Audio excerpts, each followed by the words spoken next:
for joining us at the AAAS Science, Technology, and Human Rights Conference. My name is Carrie Isle-Smith, and I'm here to introduce our speaker today and facilitate the question and answer session after. So I'm very excited to have many of you all with us today and to hear your thoughts and comments about the keynote speaker and her paper. So we're joined today by Lesley Iaukea. She is a Kanaka Maoli Wahine who comes from the island of Maui, Hawaii. She holds 2 master's degrees in Pacific Island Studies and American Studies. And she's currently a Ph.D. candidate in her last semester at the University of Hawai, Mānoa campus.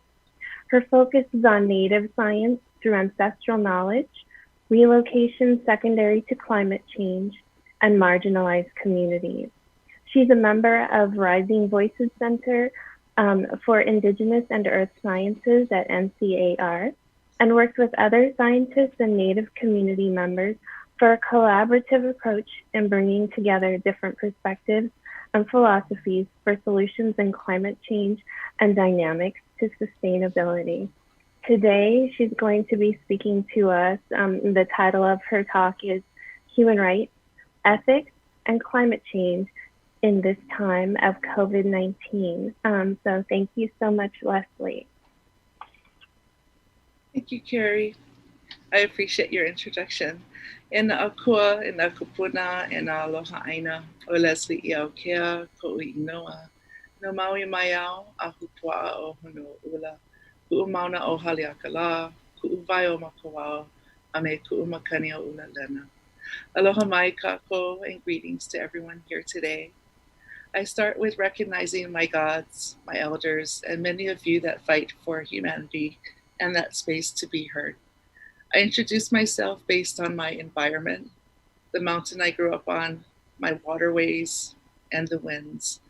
To know my environment is to really know me. I want to start off with thanking the American Association for the Advancement of Science and the members of their host committee for having this conference that focuses on science, technology, and human rights. We could really talk about each one of those separately, science, technology, and human rights. The beauty about it today is that all 3 work well together. To give everyone a background of who I am, I was born and raised on the island of Maui in the Hawaiian archipelago in the middle of the Pacific Ocean. I grew up in my Hawaiian culture, a culture that was and continues to practice at home and in our communities. I went to school in the public education system where the curriculum focused on select American history and the daily lessons that were spoken were in English. So there was a disconnect for me when I went to school. This was also a period that saw a grassroots movement that fought evictions in the Kalama Valley, a protest that helped ignite a cultural resurgence in the Hawaiian culture. During this time, we saw a voyaging canoe being reconstructed to sail using celestial navigation from Hawaii to Tahiti on a path of rediscovery. This canoe is called Hokulea and sails via traditions from oral history. The Protect Kaho'olawe Ohana also formed during this time and successfully stopped the bombing of Kaho'olawe by the US military. We also witnessed the state Constitutional Convention create laws for Hawaiian agency and protection. These laws allowed for Hawaiian language to be an official state language next to English, Hawaiian culture to be added in the public school system, Hawaiian language schools to be implemented, which started a revitalization in our language. And we saw protections for traditional and customary rights. We also have the Hawaiian flag today as the official state flag. Cultural revitalization took many forms, some political, but most were deep-rooted and cultural, with an emphasis on understanding the intangible through stories, chants, and prayers.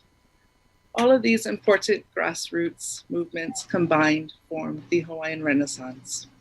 As a child, my family was active in these movements, but it wouldn't be till later in my life that I would realize how much these events would shape me and the community that I belong to. Today, it's about reconceptualizing a future with Native agency and Native empowerment as central key players. In a sense, it is about moving from the margins to the center in terms of navigating change and creating agency that we still seek today. So when we experience a pandemic such as COVID-19, we are reminded that pandemics of this scale may be unprecedented in our lifetimes, but are not unique in our extended history. We are digging deep to remember the resilience and adaptation strategies our ancestors may have used in situations like these to ensure the physical and mental well-being of our people. For instance, with COVID-19, we are all being affected, but certain people are being more affected than others. So while everyone is affected by COVID-19, not everyone is devastated by the effects. Native communities share some of the characteristics of other disadvantaged communities that might make them susceptible to greater impacts. But they also face unique challenges. COVID-19 has been presenting a threat to the health and survival of Indigenous peoples across the United States as well. Contributing factors in the crisis of Indigenous health increase the threat posed to Indigenous communities regarding their health conditions and increase the potential for poor health and well-being by not having access to traditional foods. In Hawaii, we noticed that the challenges being experienced take us away from who we are. The restrictions of a stay-at-home order that cuts off the access to traditional foods and medicines, which is connected with traditional subsistence, hunting, gathering, and fishing. As you can see, if one falters, it is a domino effect, and we start to have food insecurity. We are forced to buy food that is not good for us. And as Native people, our food connects us to our spirituality, and therefore without those foods, there's a disconnect to our foundation. There are other areas that hinder cultural practices of being together. We have multi-family, multi-generational homes here that make social distancing difficult, if not impossible. An example, about a few months ago, we were given orders here to only have 10 people in our family in our homes. A couple weeks after that, that number went down to 5 people only. Because of this rule, we started seeing new homeless people on the streets. Majority of our people and other Pacific Islanders normally meet at the parks and beaches.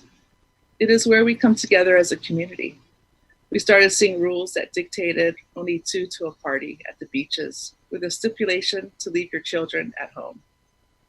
A couple weeks later, the rules changed to only permitting 1 person at the beach without family and or friends. However, at the same time, the tennis courts and golf courses remained open and without any restrictions. So certain rules seem to be focused on Native populations. I'm just guessing. Isolation is not a cultural norm. The physical distancing hinders people's practices and ways of being together that enables healing, survival, sharing of resources, and overall well-being, physical, mental, and culturally, even affecting elders and those who are isolated. We also have been having that problem of communication with our government leaders. Not everyone has a computer or TV to listen to every day to hear the changing of rules, and they do change every day. We also have a high population here of Pacific Islanders that do not speak English, and there are no translators to let them know what is occurring, where to go for food, and the basic information that everyone else that speaks English receives. What we have found during this time is that the government treats its Native people like it's business as usual. And that means we are not the focus during this pandemic as we continue to be marginalized and oppressed in our homeland.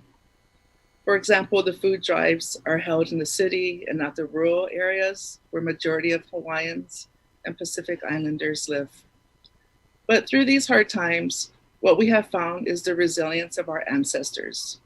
And through them and being informed by them, the strategies used during similar events, we realize that our ancestors have left us the answers, and they can be found in our language and in the stories of the elements of reference, which are the stars, the moon, the sun, the wind, the 8 ocean pathways, prayers, and chants. Today, it is about knowing our history and seeing our elders pivot, and seeing our elders pivot in the 70s and make that change when they needed to. Today, it's our turn to pivot and make that change. It is about taking care of our palina, or relationships to place and to each other, and to be informed by Indigenous knowledge. To respond back to this pandemic, we are seeing a focus and a return to traditional medicines, gardening, and farming practices. We are seeing those in our community that can give boxes of food to their communities, and they do give. In connecting back to the land, we see sustainable practices, such as planting seeds, trees, and flowers, whereas before we were too busy or not mindful to be doing that. We are now seeing more hunting in the mountains to fishing in the sea by using the traditional and customary laws that were designed for Hawaiians in the 1970s. We are taking walks and swimming in the ocean because suddenly Waikiki is empty and free of tourism. We now have our spaces back and the ocean is clean of suntan lotion. That won't last forever though. Tourism started back here 4 days ago.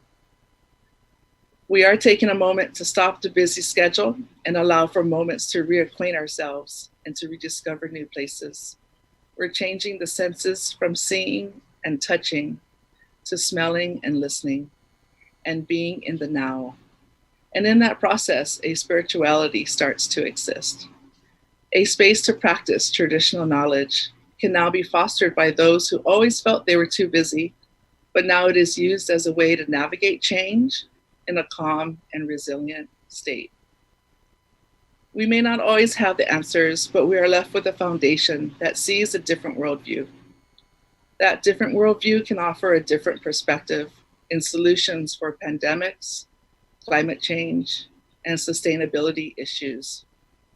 It is a time to once again make sure everyone is taken care of in the family, from the elders to the children, and to take care in that space is a real sense of community resilience as we work together as a community for an overall healing and well-being.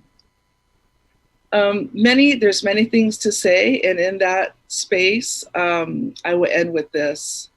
I was once told that the marginalization and oppression is not just ours to bear. It affects everyone, native, non-native, all alike. We all share the same space. We all go to the same schools, same supermarkets and same parks, same streets that we drive on. And so when there is humanity across the board, we all succeed. I'll stop right here. I believe there will be questions or so. And I just wanted to again mahalo everyone for being here and for being part of this greater community that allows the space for us to come together. Mahalo. Thank you so much, Lesley, for that really great perspective on how you are experiencing COVID-19 and responding to COVID-19 in your community. I read this fascinating story. It was in the New York Times about how contact tracing was being operationalized differently among the Apache people. I think it was either in Arizona or New Mexico. And instead of what I'm hearing about with contact tracing, where you receive a telephone call from someone and they try to discern your contact. These contact tracers were doctors with also cultural experts who spoke the native language. They were going and visiting people in their homes and actually able to frequently diagnose other folks who were infected with COVID-19 in the home at these contact tracing visits. And they talked about how this allowed them to either save people's lives or extend their lives so that they had a chance to say goodbye to their relatives. Is there anything like that going on among the Kanaka Maoli?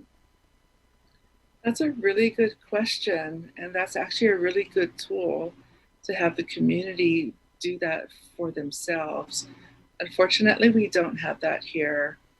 You know, we have a hard situation in which in Hawaii, our homes are small and they're expensive. And so families are living possibly 20, sometimes 30 to a home. In an apartment building, possibly 10, 15 to an apartment. And really the solution that the government has given was that people go homeless. Families don't have any way of helping because the cost of living is so high. And so again, we're continuing to be marginalized and oppressed. It's hard to have our own people out there when they're also concerned about their own families and community. And so that's the hard part of it, is that social distancing, contact tracing, who will be there to help us? Is there someone that can translate what is happening, what tests to take, what are the rules? There are in a few communities, but not on the larger scale.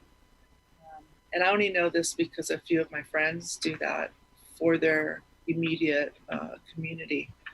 However, the bigger picture is that's not done yet here. And we're already in October. So it's a real concern for Native communities here, not just on Oahu, but throughout the state. Thanks for that answer. It looks like we are starting to receive a few questions. So one of our community members is asking, do you have concern, sorry about the airplane, do you have concern that with the tourists coming back, that will lead to higher rates of COVID-19? Yeah, so that's a really good question. Thank you for asking that. Sure. So the last 6 months, there's been about maybe 100 to 600 a week coming in. So that's not really a lot. We were still upset with that number. Now that tourism started again a few days ago, within the first 2 days, there were 18,000 tourists coming here. They either can take their COVID-19 test before they get here or when they do get here. And what our government has found out thus far is that majority of them will not take their COVID-19 test to get here. They will come here and then just not take the test. And so we're really dealing with people that do not have our best welfare in mind, that see this as a tourist destination, as they have a tourist gaze, and really that are just selfish towards people that live here and have loved ones and have been here for centuries, you know, with their genealogy. To come here and to do that, it's really made the communities upset just in the last few days. And we're expecting more tourism to come. We also have the airports opening in Japan to come here in the next week. And so there's just going to be a very big influx of people all around that haven't taken tests. We still have the numbers that are in the 200s per day. For us, that is a lot. And that is our threshold for the hospitals. And so we're looking to have a third wave of COVID-19. And the concern is very high amongst the local people. We are being told to stay home while the tourists can roam free. And so it's caused a lot of anguish, of course, depression. And of course, when you see these people in the supermarkets, no one's very nice to each other. Everyone's really tolerating it, but not doing well in tolerating it. It's a good question. Thank you. We have another question about how tourism will be impacting people. And this one is asking about how tourism might impact fishing, hunting, or recreational experiences among community members. Yes, well, you all have great questions because tourism really affects us here, especially in Waikiki. But really, they go all over the island, and they try and find our sacred spots and our perfect spots where we know where to go fishing. And before COVID-19 started here, the tourism just ran amok and really left our sacred spaces dirty with rubbish and upset the communities before COVID-19 happened. And so, they're all over the place. They don't follow the street laws, and I shouldn't generalize that they all do that. But there is a big problem with that here, in which they're on vacation, and so I think the mind frame may be that they can do whatever. However, when you start going into our sacred spaces, and we consider fishing and hunting in certain areas that are sacred, that's our sustainability practices in those spaces. And if you go there and you are breaking the coral reefs and you are throwing your trash on the beach and in the ocean, we do take that seriously here in Hawaii. And so when COVID-19 started, tourism really stopped. And it allowed us to see that nature can heal itself. The environment can heal itself from what humans have done to it. And it's allowed us to have our spaces back again.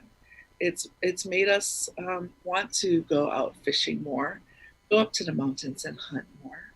It's allowed us to be that Hawaiian or that native that practices traditional protocols and practices.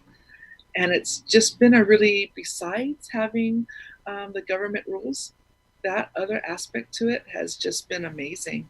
It's been a long time since Waikiki and other spaces have been empty, and you only see Hawaiian or local people there. And in that space, everyone gets along. And of course, that's when the rules start coming in, that not enough people, not everyone should be together. We should be in groups of 2, possibly 1. And so it's just an interesting mix of tourism and not tourism. We need tourism, obviously, for our economy. However, I think they need to be a little more mindful that it's not just a tourist destination. We do have a 2,000-year history of genealogy here and cosmology. We are connected to our land, our ocean. And so really it's a bigger question, right? Than just, are they affecting our spaces? They're affecting our spirituality, how we respond to each other, how we respond to them. So it's a really good question. Thank you. We have a related question. First, this community member wants to thank you for your moving speech, and I'll also thank you. And this person is asking, has the issue of the racially motivated regulations, or at least seemingly racially motivated regulations, has this been brought up to politicians? And if so, what has been their response? Right. So this has been brought up to politicians only because when things like this happen in Hawaii, the Native population, mostly Hawaiian population, we do speak out. The other Native populations do not speak out. I'm not sure if it's because they're not genealogically from here, and they are marginalized even more so than we are. But the Native population does speak out when we feel like we are being marginalized and put in a corner. And so we do have a couple politicians in the legislature that do hear the call, that do speak to us, and that do say things. It's like every other place. We need more of our people in these spaces so that change can happen. And so when there's only one person or 3 out of 50 of them, the change is not going to happen, but it is discussed. If you get to the higher levels of our government, which would be the governor and the mayor, really we're at inconvenience to discuss on their news break every day. They would prefer to talk about the economy and tourism and how to bring people here without having to take the COVID-19 test. And so there's a big difference, but it allows us to see it's business as usual, like I said earlier.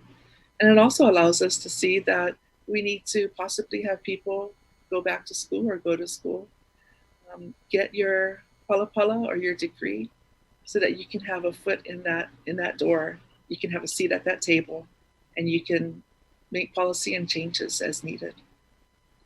So that's where we are today.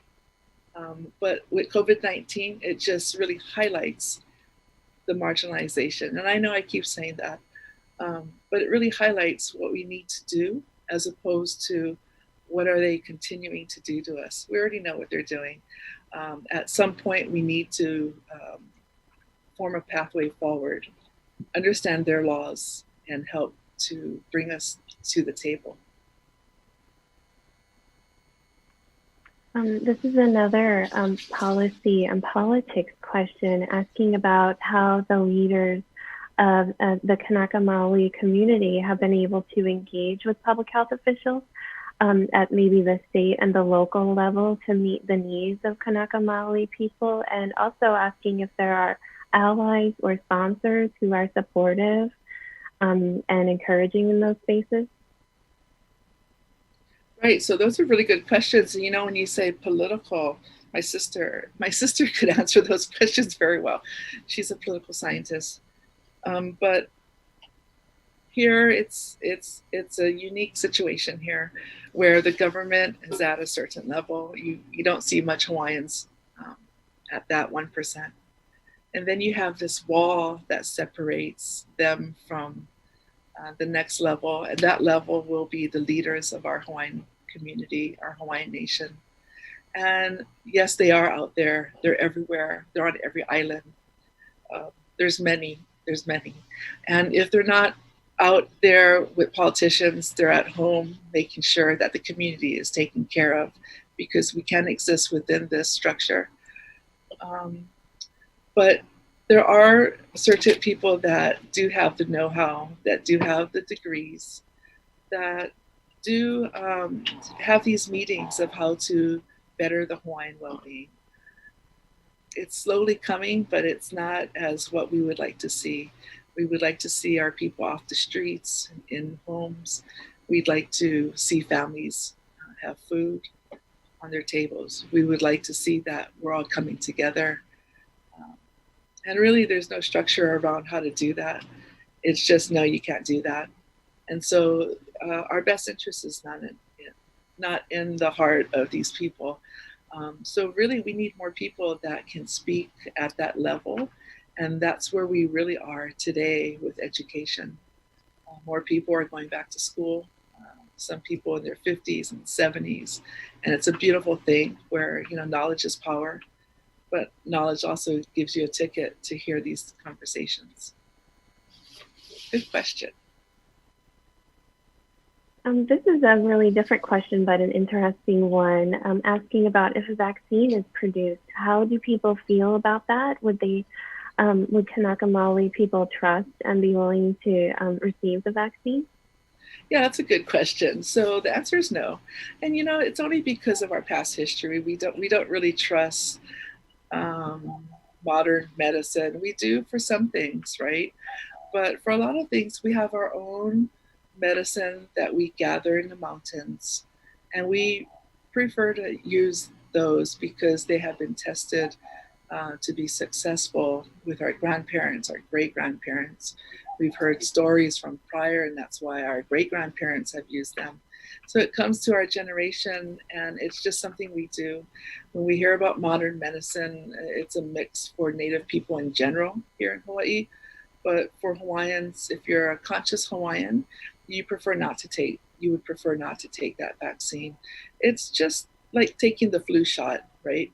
You don't really want to take that flu shot because they're giving it to you.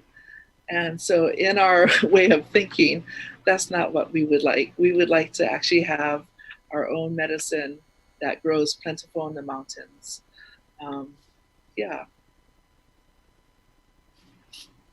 Another one of our audience members would like to learn more about the Rising Voices Center.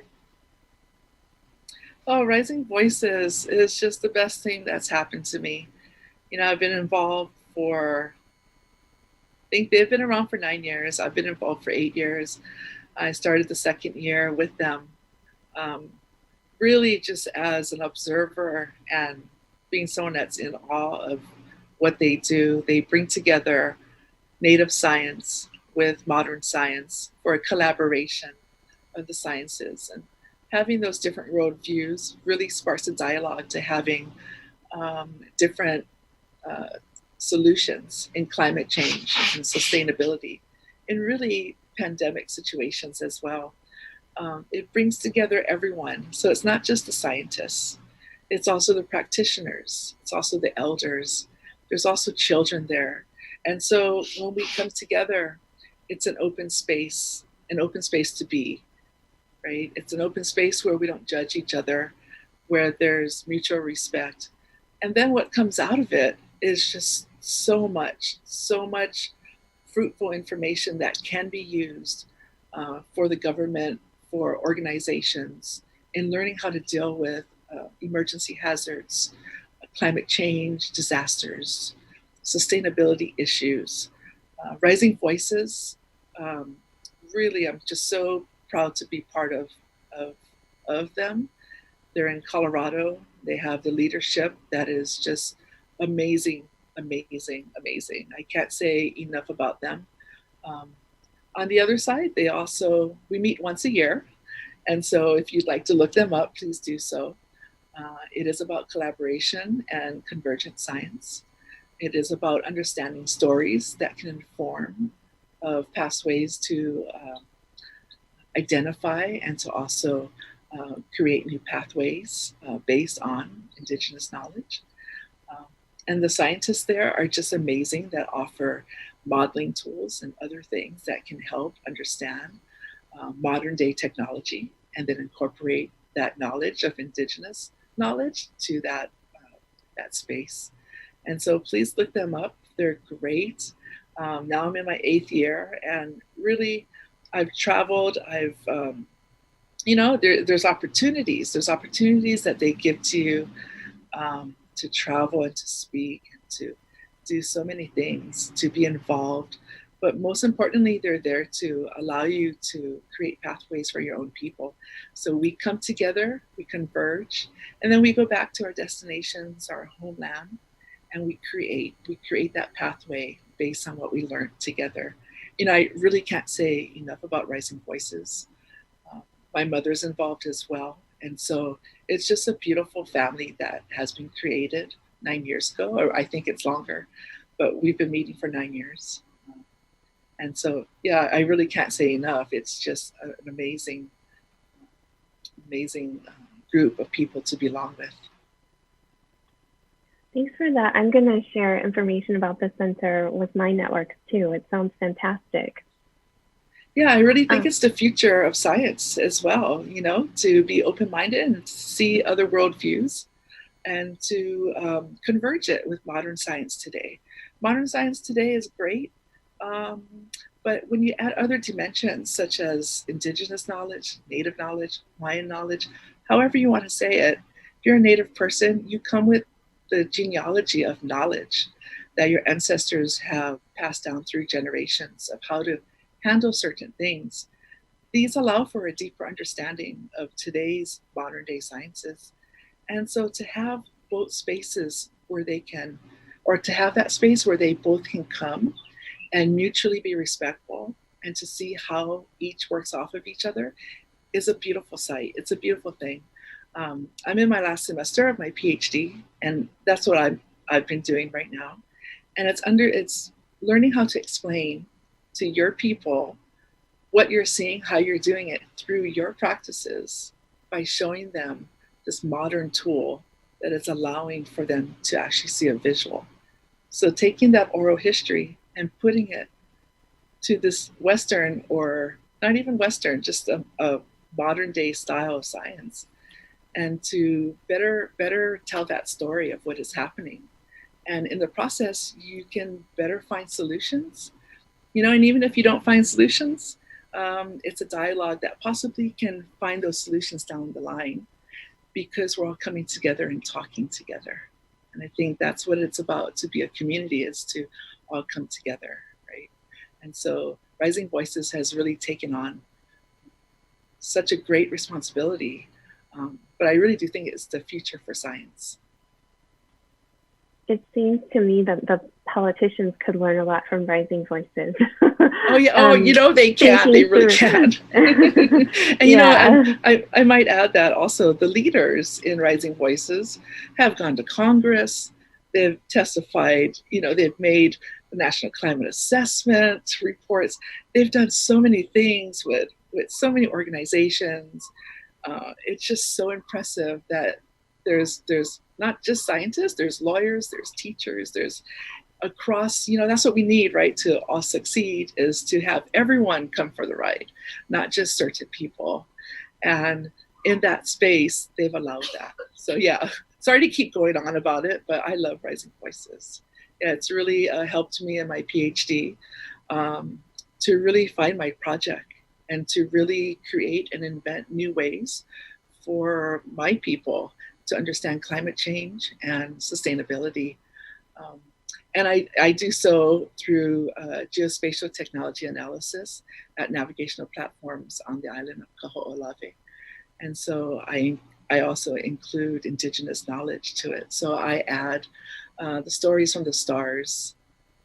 I'm also a crew member on Hokulea, so I add those stories that we see in celestial navigation to the sciences.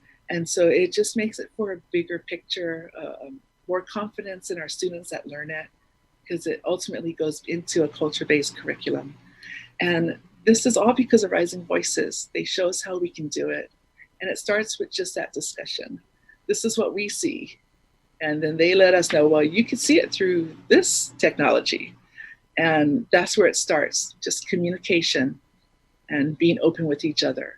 Yeah, sorry to keep going, but it's really helped me. And so now I've become a native scientist, and I create models and programs and for schools here in Hawaii, and it's been used by all the schools. And so I'm very thankful for Rising Voices for allowing me to have that space to learn. Fantastic. So we have what might be our last question, which is asking about how your communities are using human rights as you interact with your government, or seeking other protections to help and support you?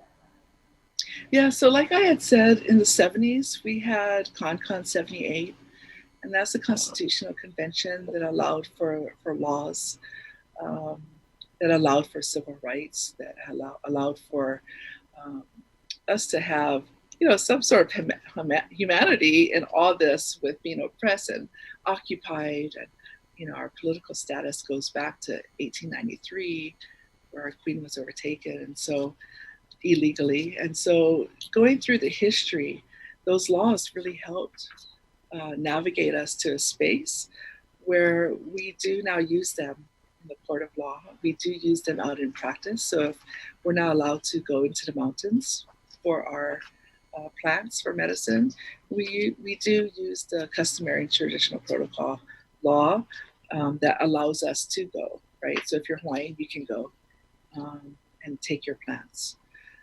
But a lot of spaces, they still don't allow that here, even though it's the law. But what we have seen is that by using the law and being knowledgeable of the system that continues to occupy us today, we realize that we know the laws better sometimes than they do. And so we use that for our benefit, especially now, when there's restrictions on what we can and can't do. Some things would happen if there was martial law, and there is no martial law here. And so to be mindful of the political status, the political history, but also to be mindful of who we are as a people and what we can and cannot do within that space is very powerful. So we use it all the time. And it is why we have marches. It is why we, the last march we had 14,000 people march down Waikiki. It is why we have a voice today. We still need to obviously continue to rise and to protest and to fill every space that we need to move us forward. But it's all for humanity. It's all for having the right to do what everyone else can do. Right? So it's allowing our ethnicity as Hawaiians to be recognized in a country that only recognizes the nationality. And so that in itself is a hard thing. But yeah, you see a lot of our people go to the legislature. We create bills, and we're very active in protesting them and supporting them. And it's all because of what our ancestors did in the 70s to impact laws and to make them for us. And so it's very useful to have people that do that as well. You know, it's got to be a community effort, right? There's too many things for one person to do. So one person can't do it by themselves.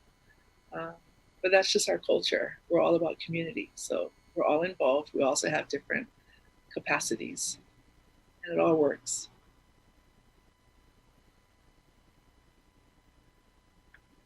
I'll just offer a last call for any final questions.